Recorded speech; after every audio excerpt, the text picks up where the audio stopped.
গ্রীষ্মকালীন রক্ত সংকট মেটাতে মুখ্যমন্ত্রী মমতা বন্দ্যোপাধ্যায়ের অনুপ্রেরণায় অজয়নগর কালী মন্দির প্রাঙ্গণে হয়ে গেল রক্তদান উৎসব।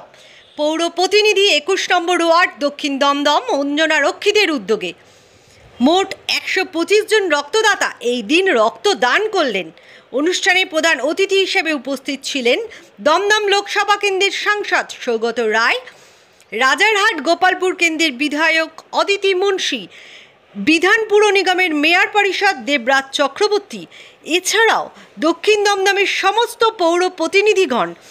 এই রক্তদান অনুষ্ঠানটির ব্যবস্থাপনায় ছিলেন ওয়ার্ড সচিব প্রণব দে ও 21 নম্বর ওয়ার্ডের সমস্ত সদস্যরা। আমরা এটা প্রত্যেক বছর করে থাকি, এটা চতুর্থ বছর আমরা করছি ধারাবাহিকভাবে। আমাদের রাজারহাট গোপালপুর বিধানসভায় 24টি ওয়ার্ড আছে, বিধাননগর পৌর নিগম এবং দক্ষিণ দমদম। এই 24টি ওয়ার্ডে প্রত্যেকটি ওয়ার্ডে একটি করে রক্তদান শিবির এবং আরও 6টি রক্তদান শিবির বিভিন্ন শাখা সংগঠনের দ্বারা আমরা এই গোটা বিধানসভার বিভিন্ন প্রান্তে আয়োজন করি। মূলত এই রক্তদান শিবির করার উদ্দেশ্য আমাদের যাতে এই গ্রীষ্মকালীন রক্তের যে ঘাটতি সেটাকে আমরা পূর্ণ করতে পারি। স্বাভাবিকভাবে তৃণমূল কংগ্রেসের কর্মীরা এটা অঙ্গীকারবদ্ধ যে সারা বছর যাতে মানুষের পাশে বিভিন্ন ক্ষেত্রে আমরা থাকতে পারি, সেটারই একটা লক্ষ্য নিয়ে এই কর্মসূচি। আমি তো বললাম আমার বক্তব্যে যে আমি সকলকে ধন্যবাদ জানাই। আজকে প্রথম দিন অঞ্জনা জেঠিমা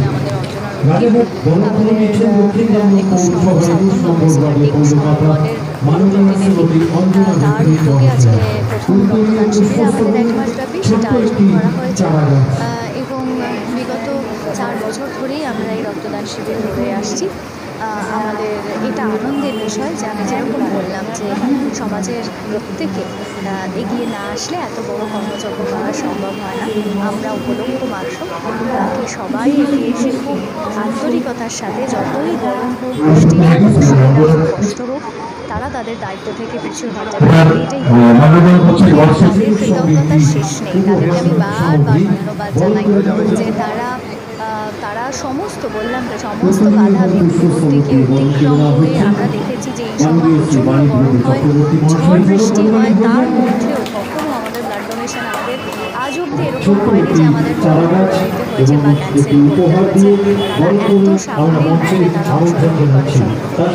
দেখুন, এটা আমরা বরাবরই জানি গ্রীষ্মকালে রক্তের মানে দেখা দেয়, রক্ত কম পাওয়া যায়, কারণ আমরা জনপ্রতিনিধি, আমাদের রোজই কিছু না কিছু এই কাজ করতে হয়। সেই জন্য এটা মমতা ব্যানার্জি অনুপ্রেরণাটা আমরা অনেক বছর ধরে করছি। আর এই গ্রীষ্মকালীনই এটা হয়, আমাদের সারা মাস ব্যাপী চলবে।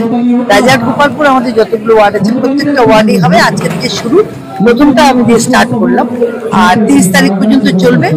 আর এর যে কেউ 50, কেউ 60, কেউ 100, কেউ 150, যেখানে যেরকম ভাবে হবে সেভাবে আমরা রক্ত দেবো। কারণ আমাদের এটাই হচ্ছে যে আমরা মানুষের পাশে দাঁড়িয়ে মানুষের জন্য কাজ করবো। আর আমার দিদি মমতা বন্দ্যোপাধ্যায় উনি সবসময় যেভাবে মানুষের জন্য কাজ করেন, আমরাও চেষ্টা করি ওনাকে ফলো করে যেভাবে মানুষের পাশে দাঁড়িয়ে মানুষের জন্য কাজ করি। আমাদের মনে করুন আমি 2009 সাল থেকে এসেছি, ধরুন 2009 থেকে চলছে। আমি এর সঙ্গে ওতপ্রোতভাবে জড়িত 2009 এমনি। দেখুন, আমাদের যেমন স্টুডেন্ট যারা ভালো রেজাল্ট করে তাদের একটা গিফট দেওয়া, যারা গরিব মানুষ আছে, ছেলে মেয়েরা আছে, তাদেরও বছরে আমরা একটা গিফট যেভাবেই হোক, জিনিস দিয়ে হোক, খেলা সামগ্রী হোক, টাকা দিয়ে হোক, সেভাবে করি। আর তাছাড়া এমনি প্রতিনিয়ত আমাদের তো কারো ওষুধের জন্য দিতে হয়, কারো পাসপোর্ট ভর্তি করতে হয়, কারো মন কোন বই খাতা নেই, বই খাতা কিনে এগুলো আমাদের প্রতিদিনকার ব্যাপার, কিন্তু আমাদের সবার জন্য করতেই হয়। আর কোনো মানুষ অসুস্থ হলে মধ্যরাত্রে যদি একটা অ্যাম্বুলেন্স দরকার হয়, সেটাও আমাদের আগে থেকে রক্তদান উদ্দেশ্যে এভাবে যে ওনাদের সবচেয়ে প্রথমে ধন্যবাদ জানাবো।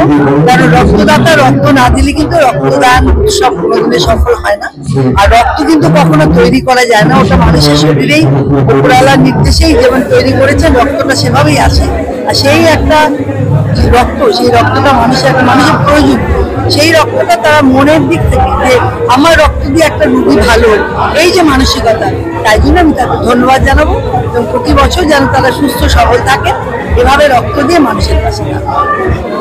আপনারা জানেন যে একটা মেলা হয়, 10 দিনের মেলা হয়, 20 দিনের মেলা হয়। আমাদের এটা 30 দিনের রক্তদান উৎসব শুরু হয়ে গেল রাজারহাট গোপালপুরে।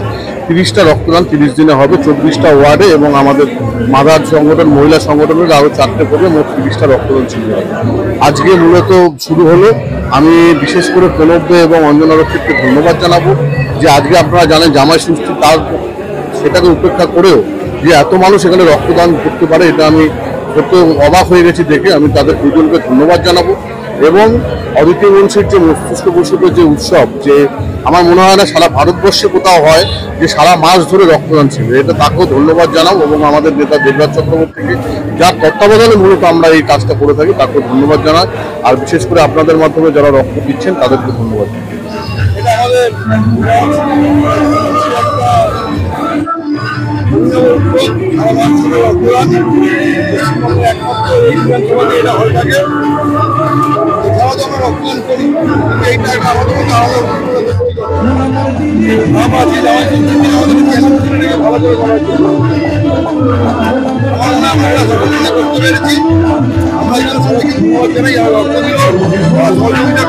আমরা